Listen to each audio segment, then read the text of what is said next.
¿Dónde quedamos nosotros? Quedamos en esta parte de la historia en donde Moisés había ejecutado cuatro castigos al pueblo de Israel, producto de la confección de un becerro de oro para poder alabarle. Dentro de los castigos, ¿verdad? Era romper las tablas del pacto, de los 10 mandamientos específicamente. También fue la muerte, perdón, de cerca de 3.000 personas. También tuvieron que beber del polvo con agua del becerro derretido, ¿no? Hecho polvo. Y por último, una plaga que no tenemos información, pero que fueron 4 castigos que recibió el pueblo. Y junto con eso también el hecho de que Jehová le dio la espalda, porque lo último que supimos de Jehová es cuando le dice a Moisés, he ahí tu pueblo, el que tú sacaste, ¿no? Y Jehová todavía está con esta idea de poder generar o crear una nueva nación, y Moisés tiene que interceder. Pero el pacto está roto, por lo tanto se le llama a esta sección del libro de Éxodo, del capítulo 33 y 34, al pacto renovado. Se le llama a un evento en donde se da nuevamente el pacto, pero con otras condiciones, con ciertas variaciones o matices, y que de alguna forma el pueblo comienza a pagar la culpa de su pecado. El pueblo comienza a vivir las consecuencias de los actos, en donde el Señor, si bien los ama, pero también llegan a un punto en donde el Señor necesita llevar sus planes hacia adelante, y esta no es la mejor nación para esto. Veamos entonces, comencemos la lectura. El capítulo 33 comienza diciendo: Jehová dijo a Moisés: anda, sube de aquí tú y el pueblo que sacaste de la tierra de Egipto, a la tierra de la cual juré a Abraham, Isaac y a Jacob, diciendo: a tu descendencia la daré. Y yo enviaré delante de ti el ángel, y echaré fuera al cananeo y al amorreo, al eteo, al fereceo, al heveo y al jebuseo, a la tierra que fluye leche y miel. Pero yo no subiré en medio de ti, porque eres pueblo de dura cerviz, no sea que te consuma en el camino. Y oyendo el pueblo esta mala noticia, vistieron luto, y ninguno se puso sus atavíos, porque Jehová había dicho a Moisés: di a los hijos de Israel, vosotros sois pueblo de dura cerviz. En un momento subiré en medio de ti y te consumiré. Quítate pues ahora tus atavíos, para que yo sepa lo que te he de hacer. Entonces los hijos de Israel se despojaron de sus atavíos desde el monte de Horeb. Recordemos, querida familia, de que Moisés está contando esto de alguna manera en retrospectiva, el hecho de que Moisés, al escribir todo esto, hay eventos que han sucedido a través del tiempo, y uno de esos eventos es lo que sucede en el versículo 6. Voy a partir un poco al revés de la lectura, pero lo que dice el versículo 6, de que desde ese entonces ellos dejaron de utilizar sus atavíos o sus joyas, se dejaron de vestir con hermosura como elemento de embellecimiento del cuerpo, ¿no? Como propiamente puede ser a cualquier tipo de atavío, alhaja o lo que tengan en ese tiempo. Entonces, Moisés explica de que desde ese entonces en adelante, esa generación al menos no utilizó sus atavíos. ¿Por qué? Porque dice el versículo 2 que Jehová le dice: yo te enviaré al ángel, que es el ángel de Jehová. Ya hemos realizado ese estudio. Le dice: yo enviaré al ángel, pero en el versículo 3 Jehová se queda atrás, ¿verdad? Jehová ya no va a tener la misma presencia con su pueblo como quizás él tenía planeado, al menos no con esa generación. Dice el verso 3 que yo no subiré en medio de ti. Es simplemente porque dice también el versículo 5 de que si yo subo, lo tengo escrito ahí en rojo en el verso 5, te voy a consumir. Porque la verdad es que es tan terrible lo que sucedió, es tan duro para el Señor. Esto del becerro de oro no fue cualquier cosa. Por algo también se hicieron 4 castigos ejemplares, uno más fuerte que otro, pero son 4 castigos ejemplares. También Jehová, es como decimos en Chile, no sé si algún hermano en el extranjero conoce la definición, pero en Chile se llama tenerte en capilla, se dice acá en Chile, que es cuando hiciste algo mal, pero te tengo en la mira, ¿no? Aún no te he perdonado completamente, o no te he dejado, no he olvidado esto, sino que el Señor lo está colocando como en la mira. Por eso el pueblo se lamenta, como dice en el versículo 5, se lamenta porque se dan cuenta de que el Señor los abandona. Va su representante, que es el ángel, que él sí nos va a acompañar, pero Jehová se aleja un poco de la presencia de su pueblo de Israel. Es bien peculiar la figura. Algunos comentarios sobre esto en el versículo 3, que la ausencia de Dios sería en cierta forma una bendición para Israel, en vista de que la presencia de un Dios santo en medio de un pueblo rebelde, sin duda, los pondría en riesgo. Porque recuerda la definición que le da el Señor a su pueblo, le dice en el versículo 3 que es un pueblo de dura cerviz, y lo repite nuevamente en el versículo 5. Como es un pueblo de dura cerviz que probablemente va a pecar nuevamente, y el Señor sabe que eso va a suceder por la característica del pueblo. No es que el Señor, porque sea omnisciente, lo sabe, sino que lo sabe porque ya el pueblo ha demostrado esa actitud. Entonces, el Señor no puede estar con un pueblo de esa forma, no puede estar en medio de ese pueblo. Y esta reacción es la que vemos también en los profetas mayores, ¿no? Toda esta época en la cual Jehová abandona a Israel y son deportados por Asiria, donde Jehová abandona a Judá y son deportados por Babilonia. Y los profetas mayores y menores hablan mucho de eso, de que Jehová abandona a su pueblo, de que lo deja a la servidumbre, producto del castigo, perdón, mejor dicho, producto del pecado, y esto es como un castigo. Entonces, por eso lo que leemos acá no lo deberíamos ver tan extraño, porque es propio de las características del Señor. Ok, sigue siendo mi pueblo, sí, te voy a ayudar, ¿no? Ahí va el ángel, pero yo la verdad no voy a estar en medio de ti, porque si estoy en medio de ti, yo te voy a aniquilar, porque el Señor no puede estar con un pueblo que vive en rebeldía. El versículo 4 tengo otra versión respecto a la reacción del pueblo. Dice el verso 4 que cuando los israelitas oyeron estas palabras tan demoledoras, peculiar esa palabra, tan demoledoras, comenzaron a llorar y nadie volvió a ponerse sus adornos. El pueblo entendió de que estaban siendo rechazados, porque ya sabemos lo que viene más adelante, ¿no? Sabemos que vienen estos 40 años, pero el pueblo ya siente que están siendo rechazados y es producto de sus consecuencias, producto de sus pecados, las consecuencias de sus actos.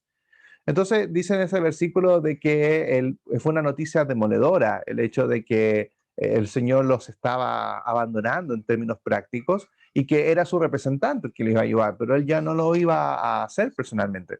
Si se percatan, hermanos, el Señor va a cumplir su promesa. Dice el versículo 2 que el Señor la cumple. Verso 1 y verso 2 hablan del Dios de promesas. Yo lo juré, yo lo dije, es lo que Moisés le había intercedido ante Jehová en el capítulo anterior. Dice verso 2 que el ángel va a ir y va a cumplir todo, ¿no? Va a echar a todos estos pueblos y vas a entrar, verso 3, a la tierra donde fluye leche y miel, que es una definición para hablar de ese hermoso lugar, pero él no va a estar. Entonces el Señor cumple, pero él no va a estar tan cercano como quizás lo ha estado hasta el momento. Por eso en el versículo 6, de cara a la posibilidad de que Dios decidiera destruirlos, esa quedó como una posibilidad abierta en realidad, ¿no? Por eso el pueblo está muy enlutado. Queda la posibilidad de que Dios los aniquile. Entonces, de cara a esa posibilidad, los israelitas se despojaron de sus atavíos, se abstuvieron de usar sus alhajas durante los años que pasaron en el desierto. No dice el tiempo, pero se entiende cómo Moisés lo está contando, de que los hijos de Israel desde ese momento, desde el monte de Oreb en adelante, dejan de usar los atavíos porque viven en un constante luto. Y durante 40 años nadie se colocó atavíos producto del pecado que cometieron con el becerro de oro. Esto es otro dato que quizás olvidamos también, ¿no? de la historia, es poco recordado, de que producto del becerro de oro el pueblo quedó viviendo bajo una eterna amenaza. Eso es lo que le sucede. Como en cualquier momento el Señor puede cambiar de opinión. Entonces, para a tratar de bajar la ira del Señor, ellos en una forma simbólica se despojan de sus alhajas y se despojan de todos sus atavíos. ¿Qué hizo Moisés frente a esto? Dice el verso 7 que y Moisés tomó el tabernáculo y lo levantó lejos, fuera del campamento, y lo llamó el tabernáculo de reunión. Y cualquiera que buscaba a Jehová salía al tabernáculo de reunión que estaba fuera del campamento. Y sucedía que cuando salía Moisés al tabernáculo, todo el pueblo se levantaba y cada cual estaba en pie a la puerta de su tienda y miraban en pos de Moisés hasta que él entraba en el tabernáculo. Cuando Moisés entraba en el tabernáculo, la columna de nube descendía y se ponía a la puerta del tabernáculo y Jehová hablaba con Moisés. Y viendo todo el pueblo la columna de nube que estaba en la puerta, a la puerta del tabernáculo, se levantaba cada uno a la puerta de su tienda y adoraba. Y hablaba Jehová a Moisés cara a cara, como habla cualquiera a su compañero. Y él volvía al campamento, pero el joven Josué, hijo de Nun, su servidor, nunca se apartaba del medio del tabernáculo. dos cosas que analizar. La primera es lo que está en el centro. Quiero analizar la reacción del pueblo. Antes de ver a qué se refiere con respecto al tabernáculo, me interesa que destaquemos la reacción del pueblo. Es un pueblo que efectivamente aquí vamos a mejorarle un poco su imagen. Está arrepentido de lo que efectivamente sucedió. Y después de haber visto la muerte de 3.000 personas, haber visto la ira del Señor manifestada a través de los hijos de Leví, el pueblo está tomando una actitud distinta. Y junto de parte de esa actitud es darse cuenta primero que si nos vemos el versículo 7, el tabernáculo no está en medio del pueblo, al menos no todavía, sino que está fuera. Es un simbolismo, ¿no? Es decirle al pueblo del Señor, yo estoy, pero no estoy. Mira, estoy con ustedes, pero no voy a estar en medio, yo estoy afuera. O sea, yo te miro desde aquí, ¿verdad? Es como no te tengo en la mira todavía, no estoy en medio tuyo. Entonces, el hecho de que estuviese afuera era una señal que el pueblo tenía que ver para darse cuenta de que Jehová todavía no iba a dejar pasar este hecho así nada más, sino que efectivamente iba a tener que pasar un tiempo de prueba para Israel para que Jehová lo fuese a ayudar de forma personal y no a través de su ángel. Pero el pueblo entiende esto y el pueblo, como dice en el versículo 8, que el pueblo se salía frente a su tienda, se levantaba y adoraba, dice al final del versículo 10. Siempre que leemos el Antiguo Testamento, hermanos, adorar viene de una palabra hebrea que se refiere a un gesto físico, a un movimiento. Por lo tanto, cuando se adora es justamente o arrodillarse o manos al cielo. Y eso sucedía en el momento en que Moisés entraba a hablar con Jehová. Y bueno, la forma como Moisés hablaba con Jehová, dice el verso 11 que hablaba Jehová a Moisés cara a cara, como habla cualquiera a su compañero. Recalque mucho ese versículo porque nos va a ayudar a entender algo que viene más adelante. No es que Moisés lo está viendo cara a cara, sino que como aclara bien el versículo, esa expresión, esa hipérbole, de alguna manera, la aclara con la frase siguiente, que como habla cualquiera a su compañero. Porque no era la cara del Señor que estaba ahí, sino que como vemos en este texto, es la nube, como dice el verso 9, que descendía la nube y ahí hablaba con Jehová. Por lo tanto, Moisés no estaba viendo a Jehová, su cara, sino que era su presencia. Pero hablaban tan cercano, tan cómodamente, que era como si hablasen cara a cara. Eso se refiere, es una hipérbole que se está refiriendo a ello. Vamos a entender más todo esto más adelante en los textos. Pero ¿a qué tabernáculo se refiere? Según el versículo 7, porque dice que el tabernáculo de reunión estaba afuera, también todavía quizás no se ha levantado el tabernáculo completo, pero aclarando un poco, porque en Números capítulo 2, verso 1, dice que habló Jehová a Moisés diciendo, Jehová a Moisés y Aarón diciendo, los hijos de Israel acamparán cada uno junto a su bandera bajo las enseñas de las casas de sus padres, alrededor del tabernáculo de reunión acamparán. Entonces hay que saber dónde ubicar este tabernáculo de reunión, porque aquí dice en Éxodo que estaba fuera del campamento, pero Números dice que estaba en medio y todo el pueblo estaba alrededor. Por lo tanto, lo que podemos llegar a concluir acá es que se refiere a una tienda anterior a la construcción del tabernáculo, que la construcción del tabernáculo está en Éxodo 36, está más adelante. Recordar también que la palabra tabernáculo se refiere a una tienda. Por lo tanto, lo que está haciendo Moisés de forma un poco más improvisada, o quizás adelantándose un poco, es construir esta tienda que se llama de reunión por el hecho de que ahí entraba a conversar. No es el tabernáculo de reunión del lugar santo y lugar santísimo, no es eso, porque todavía no se construye, pero sí es una tienda que tiene como objetivo conversar, porque no iba a subir Moisés todos los días al Monte Sinaí, ¿no? Entonces, para evitar ese viaje de hora y media que calcula la gente que se demoraba en subir, construye esta tienda donde conversaban. Pero después cuando ya la tienda se instaló completamente, y como tal, como conocemos la tienda del tabernáculo de reunión, perdón, se instaló en el medio del pueblo. Y era bonito, ¿no? Que el pueblo estaba todo alrededor y el pueblo tenía una bandera. Eso también es algo muy interesante. Yo estoy investigando por ahí respecto a ese tema, en donde cada tribu tiene una bandera. De hecho, tú la puedes buscar en Google. ¿Ah? Cada tribu tiene una bandera. No sé si son las mismas de ese tiempo, pero ellos han tenido siempre una bandera de su tribu. Y esa estaba, ¿verdad?, simbolizando cada una de las tribus de Israel y estaban todas alrededor del tabernáculo de reunión, pero que ya en ese momento estaba en el centro. Por eso, como les contaba, esta tienda que estuviese fuera era mientras Jehová decidía qué iba a hacer con su pueblo, como habíamos visto en el versículo anterior. Jehová estaba molesto, entonces todavía estaba decidiendo qué hacer con su pueblo y por eso estaba fuera. Ahora, de todas maneras, la nube baja y al menos conversa con Moisés, no en medio del pueblo, pero conversa con Moisés. El descenso de la gloria de Dios sobre este tabernáculo que construye Moisés proclamó que Dios estaría presente una vez más con el pueblo, ya que no tendrían que salir fuera del campamento para encontrarse con él. Recalco mejor la frase que dije tabernáculo. Estoy pensando en tabernáculo cuando ya se construye, cuando ya al final del libro de Éxodo baja la gloria del Señor. Por lo tanto, cuando el pueblo de Israel se da cuenta de que ya la gloria del Señor no está en el tabernáculo de afuera, sino que está en el tabernáculo que está en el centro. Por lo tanto, en ese momento ellos entienden de que el Señor ya al menos quiere vivir en medio de ellos y pasan ese periodo de prueba que Jehová los tiene mucho en la mira producto del pecado que cometieron. Moisés intercede.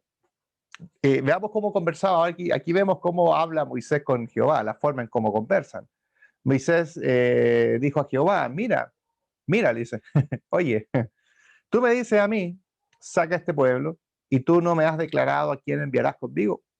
Sin embargo, tú dices, yo te he conocido por tu nombre y has hallado también gracia a mis ojos. Ahora pues, si he hallado gracia a tus ojos, te ruego que me muestres ahora tu camino, para que te conozca y halle gracia en tus ojos, y mira que esta gente es pueblo tuyo. Fíjese cómo habla Moisés ya con Jehová, ¿no? Es un cara a cara, de tú a tú, es de codo a codo, como diríamos algunos.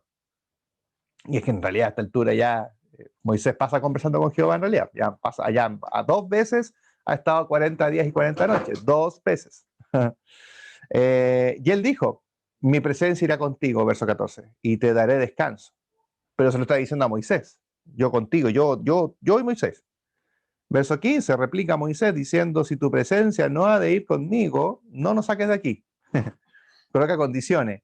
¿Y en qué se conocerá aquí que he hallado gracia en tus ojos, yo y tu pueblo? Y le recuerda, fíjese, Moisés le dice, y tu pueblo, se lo recalca, es tuyo, no es mío, es tuyo, te lo tengo que devolver. Sino que en que tú andes con nosotros y que yo y tu pueblo seamos apartados de todos los pueblos que están sobre la faz de la tierra. Y Jehová dijo a Moisés, ok, también haré esto que has dicho, por cuanto has hallado gracia en mis ojos y te he conocido por tu nombre. Es lindo como le dice Jehová la frase de te he conocido por tu nombre. También es una metáfora que se está refiriendo al concepto de que te conozco de verdad, te conozco internamente, sé quién eres.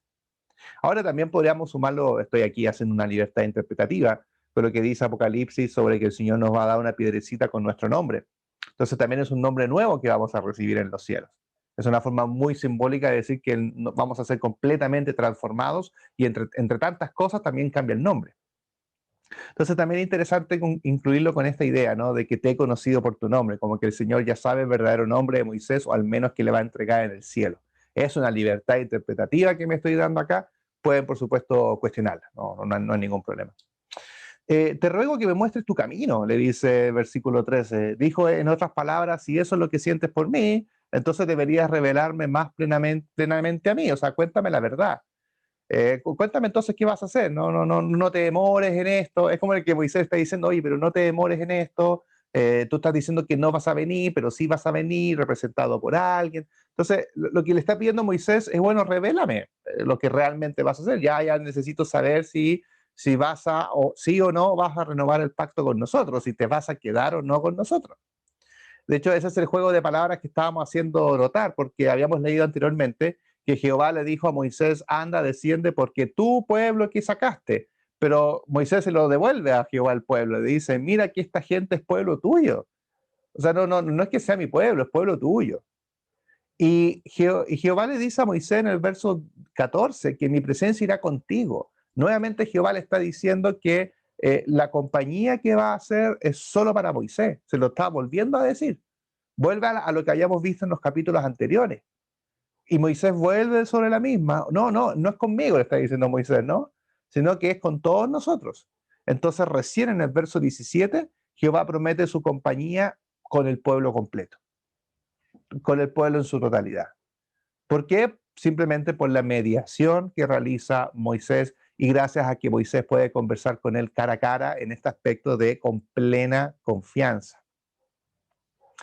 Y Moisés le va a pedir, si Jehová está diciendo, ok, ya voy a ir contigo, no voy a dejar solo al ángel, porque hasta este momento teníamos la idea de que el ángel de Jehová iba a estar adelante o Jehová no iba a estar.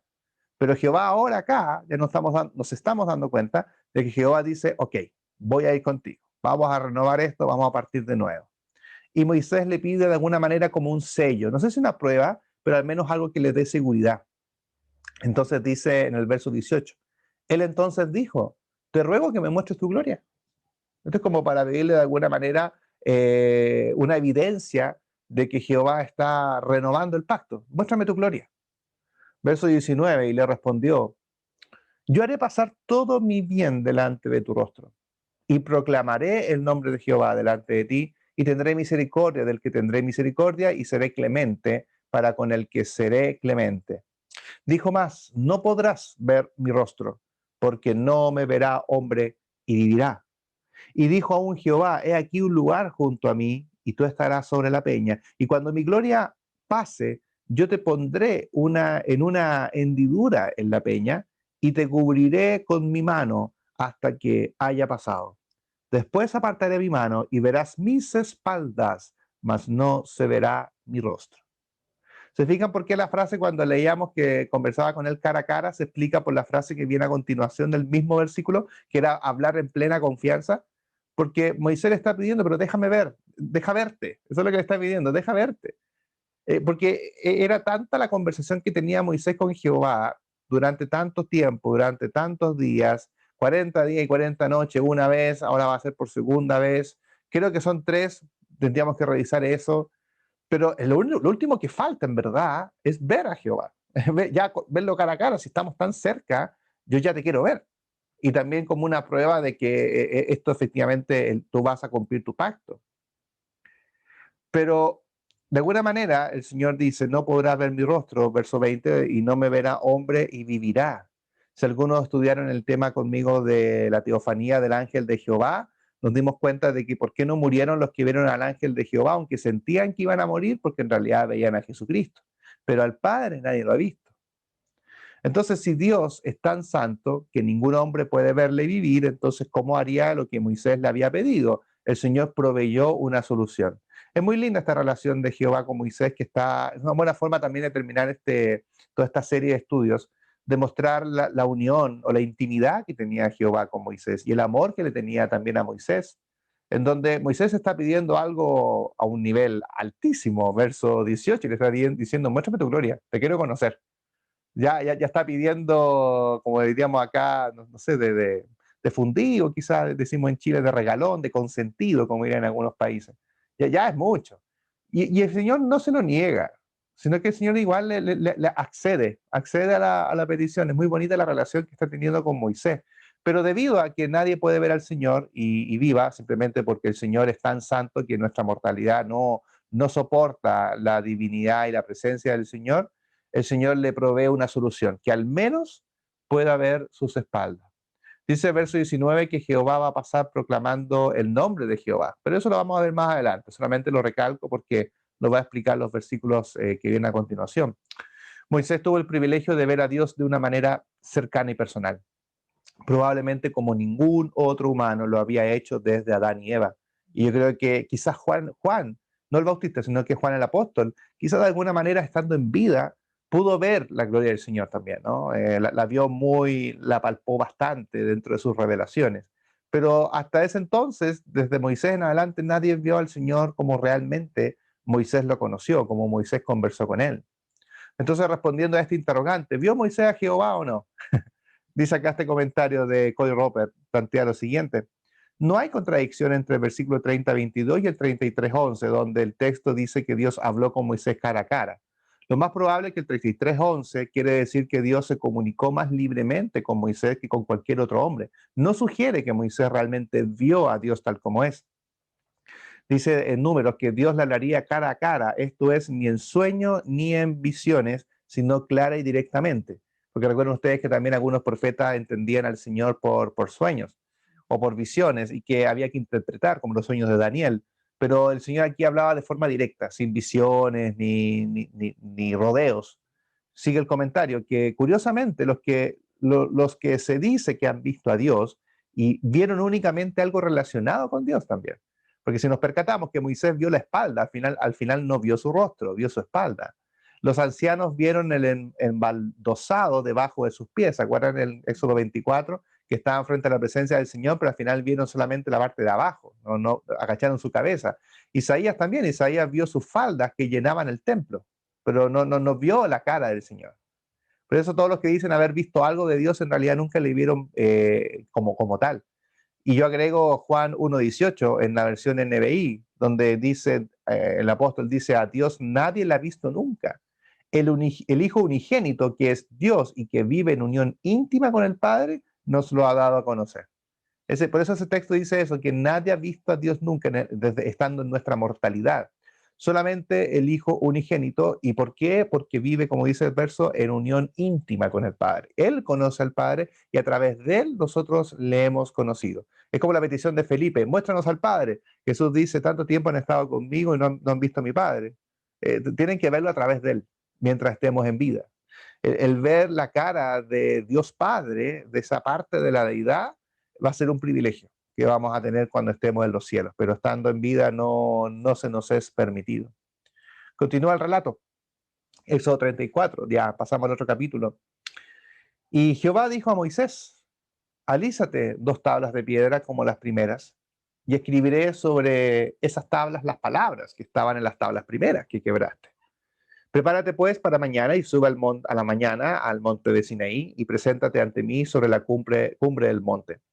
Y no suba hombre contigo, ni parezca alguno en todo el monte, ni ovejas, ni bueyes pascan delante del monte.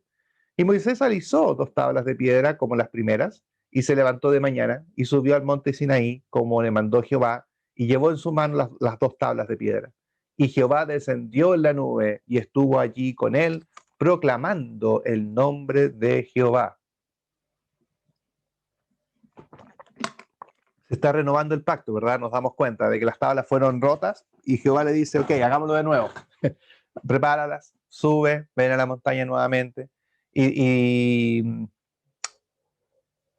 dice acá en el verso 5, otra versión del verso 5, que Jehová descendió, dice que proclamó su nombre. Ya lo vimos en el capítulo anterior.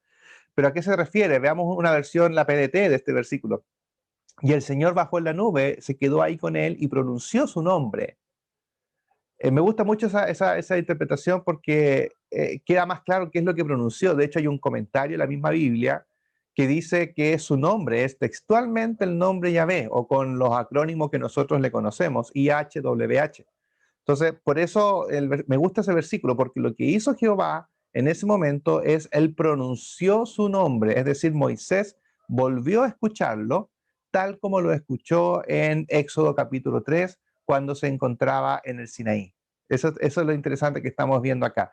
Cuando dice el Señor que va a proclamar su nombre, vamos a ver en qué consiste, que significa hablar de su característica, pero también significa que Él va a pronunciar literalmente su nombre, lo va a decir nuevamente, de una forma que nadie sabe cómo suena, sino que Moisés es quien nuevamente se está llevando este gran privilegio de saber cómo suena el nombre de Dios.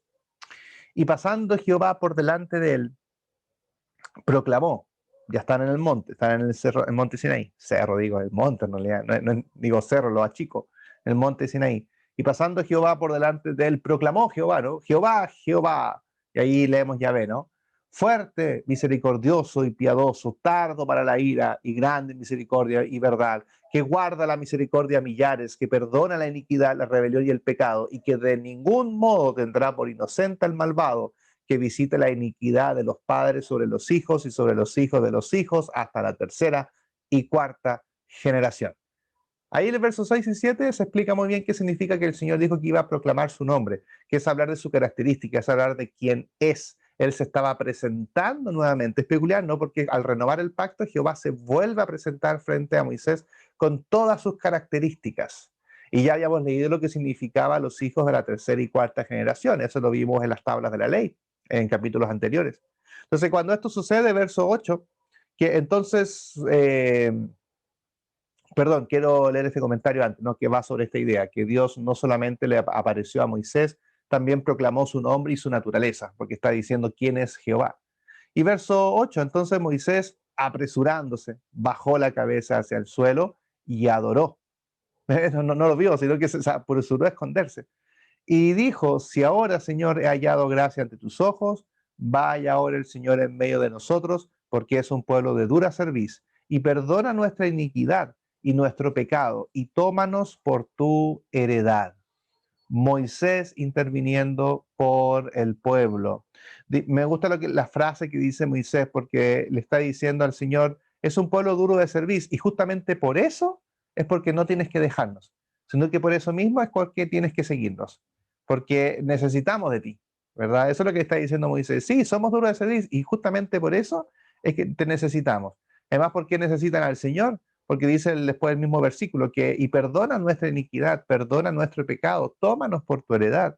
Te necesitamos, Señor, te necesitamos porque somos duros de servir, te necesitamos porque tienes que perdonar nuestra iniquidad, y te necesitamos porque queremos que tú nos tomes como tu heredad. Y creo que es toda petición que nosotros hacemos ante el Señor cuando nos arrepentimos y accedemos a la gracia de Dios. Es esa frase del Señor: yo soy duro de servir, perdona mi iniquidad, perdona mi pecado, tómame por heredad. Es una de las peticiones que nosotros hacemos también como hijos de Dios e hijas de Dios. Por lo tanto, lo que está haciendo en el verso 8, Moisés pidió una vez más la presencia y el perdón de Dios, estando la gloria de Dios presente ahí, él con su cabeza agacha. ¿Y qué le contestó el Señor entonces? He aquí, yo hago pacto delante de todo tu pueblo, y haré maravillas que no han sido hechas en toda la tierra, ni en nación alguna, y verá todo el pueblo en medio del cual estás tú, la obra de Jehová, porque será cosa tremenda la que yo haré contigo. Y es así con este versículo que Dios renueva el pacto y vuelve a emitir la ley. Es una linda frase. El Señor dice que yo hago pacto delante de todo tu pueblo.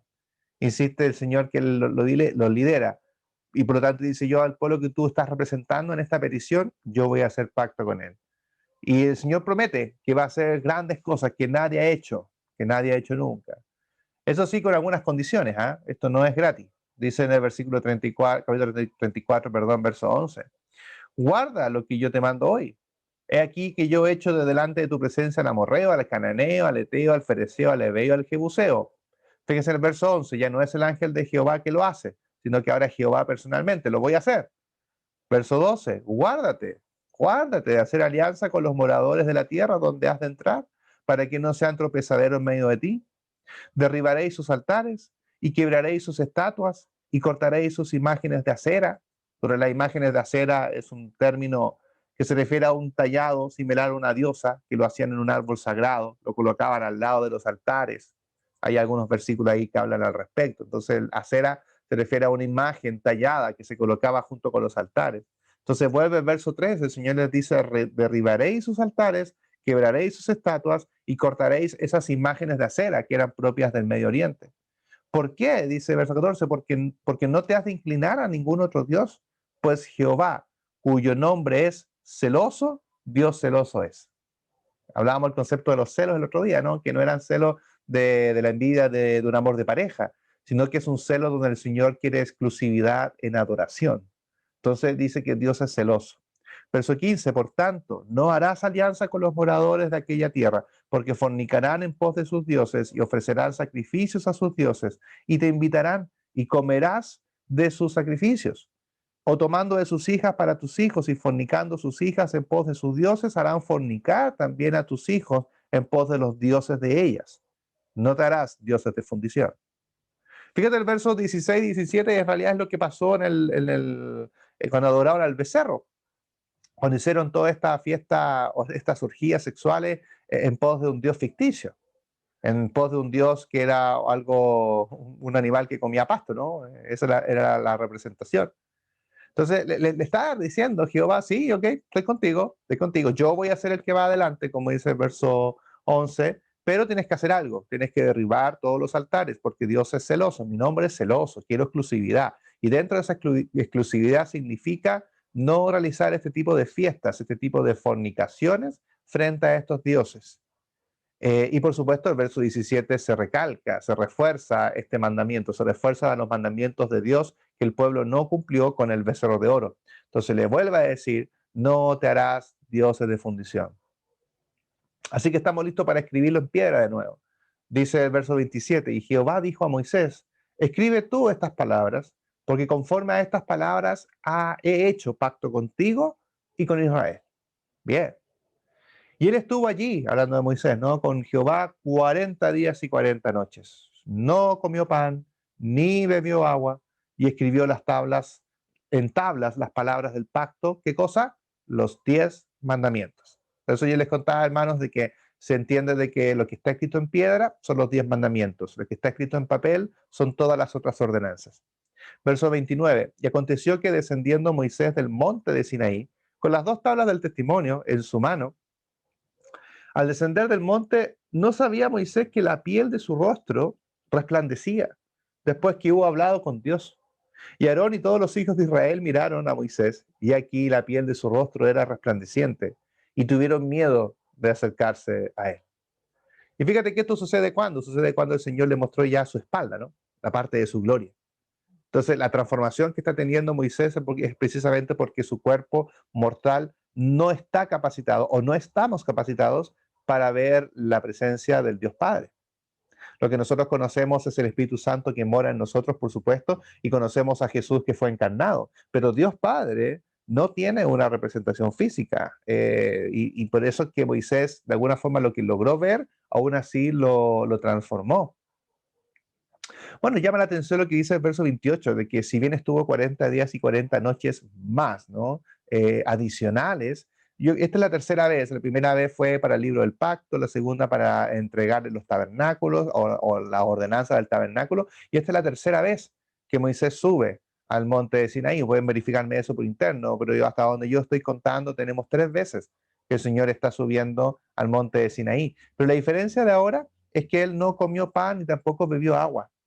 La renovación del pacto al parecer significó que era un evento más especial, había que hacer algo más en pos de pedir perdón, ¿no? En pos de mostrar la penitencia de cómo se sentía el pueblo.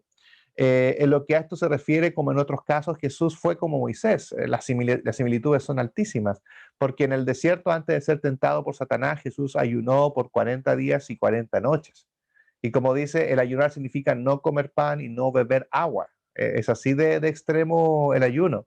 Muchos hermanos me preguntan, no, que médicamente no es posible. Bueno, aquí lo vemos posible, Moisés lo hizo. Así que yo aquí creo en el versículo es muy claro, dice que no comió pan ni bebió agua, porque algunos hablan del ayuno con agua, pero aquí Moisés fue muy estricto y fue 40 días y 40 noches que no comió pan, no bebió agua y escribió, por supuesto, en las tablas del pacto los 10 mandamientos. Ahora, ¿quién escribió en estas tablas? Si vemos el versículo 28, no vemos el dedo de Dios. Aquí hay una diferencia respecto a las primeras.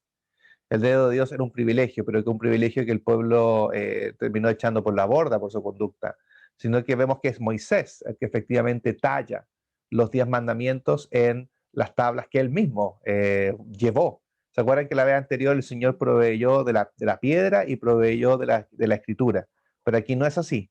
Aquí es Moisés el que está entregando las tablas y el que está entregando también la escritura. Es peculiar. Otro comparativo de Moisés con Jesús es lo que leíamos acá en el verso 29, que el rostro de Jesús, ¿se acuerdan cuando resplandeció, cuando se transfiguró en el monte, o conocido como la transfiguración? También su rostro se resplandeció, también cambió. Y Moisés también baja, cambiado, también baja en una forma distinta y se asustan, ¿no? Y Aarón y los hijos se asustan un poco porque tenían miedo de acercarse a él. Han pasado tantas cosas ya, hermano, a esta altura de que ya ver a Moisés que baja con luz, no, ya no sé qué pensar. Pues entonces Aarón ya tiene miedo, la gente anda, están todos, como decimos en Chile, curados de espanto. O sea, de verdad, cualquier cosa que pasa, ya no saben qué significa. Entonces, bueno, la apariencia transformada de Moisés proveía seguridad más que nada de que había estado con Dios y que Dios había hablado por medio de él y no significaba, por lo tanto, ningún peligro para el pueblo. Básicamente eso, y creo que esta especie de transfiguración, por así decirlo, el que resplandezca la piel de su rostro, es justamente lo que dice el verso que está ahí en azul, el verso 29 al final, que es después que hubo hablado con Dios. Es decir, cada vez que hablaba con Dios, él quedaba, ¿verdad?, con esto y lo llevó durante toda su vida.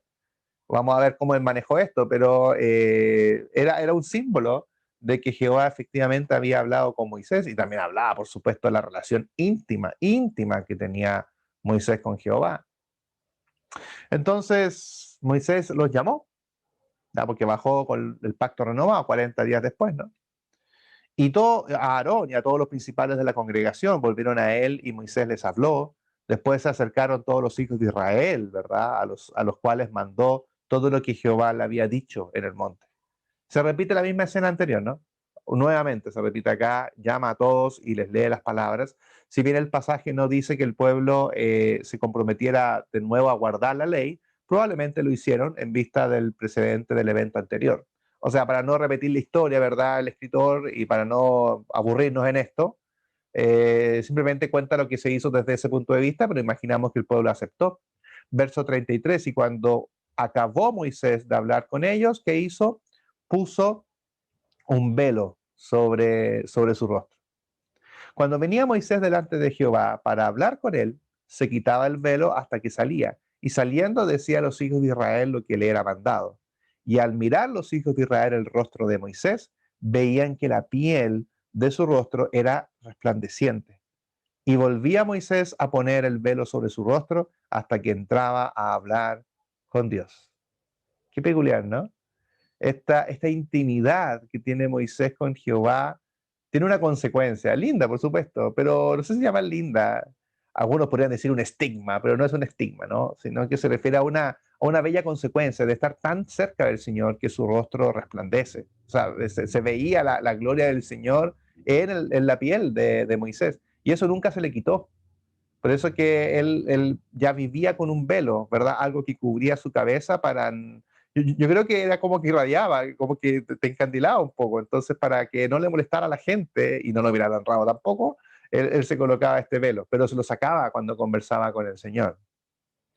Aquí también podríamos tener otro lindo mensaje, que si queremos sacar como una predicación expositiva del tema, de que vivir con el Señor es que la gente note que vivimos con el Señor y que nuestro rostro también puede resplandecer, no literalmente, sino que a través de nuestras obras, nuestras palabras, nuestros actos, que la gente sepa que somos hombres y mujeres de Dios. Entonces, también podemos sacar ahí un mensaje re interesante sobre ser como Moisés en esto que hemos estudiado, ser como Moisés, que pedimos al Señor arrepentimiento, y después de eso también queremos ser como Dios, y es tanto que resplandece a través nuestro. Es muy lindo que terminemos esta serie del libro de Éxodo con este versículo, con este pequeño fragmento, en donde ya nos damos cuenta de que el amor que tenía Jehová hacia Moisés era tan grande que accedió a todas sus peticiones, a sus intercesiones por el pueblo, y también accedió a esta petición tan de consentido, de quiero verte, Señor, ¿no? Y producto de eso también le genera de que su rostro resplandece de esta manera. Entonces, aquí hay un gran premio, hay un gran premio de que Jehová le haya entregado todo esto a Moisés. Desde ahí también vamos comprendiendo, y me adelanto para el próximo año, de que el hecho de que Moisés no haya entrado a la tierra prometida, la verdad es que no es tema. Quizás para nosotros es un tema, hoy mira, Jehová lo dejó fuera, pero a ver, Moisés ya tenía cerca de 120 años, y ya Josué era el heredero, era el joven guerrero que necesitaba a Israel en ese momento. Era el momento de Josué. Y la verdad es que para Moisés entrar a la tierra prometida a los 120 años, después de haber visto al Señor cara a cara, de haber conversado con él, haber visto su espalda, yo creo que Moisés lo que quiere ya es un descanso. Entonces, si bien sabemos el motivo por el cual Moisés no entra, pero yo creo que para Moisés eso nunca fue tema. El Señor le dijo, ¿tú no vas a entrar por esto? Bueno, no hay problema. La verdad es que ya he visto todo, toda la carrera de Moisés. Yo estaría, yo con los estudios que he agotado, imagínate vivirlo. O sea, vivir todo esto que vivió Moisés es agotador, y se necesita un descanso en la vida. Y Moisés tiene súper claro con quién va a descansar. Lo tiene súper claro. Sabe que va a ir a una tierra prometida que es mucho mejor, que no es la terrenal, sino que es una tierra prometida muy distinta.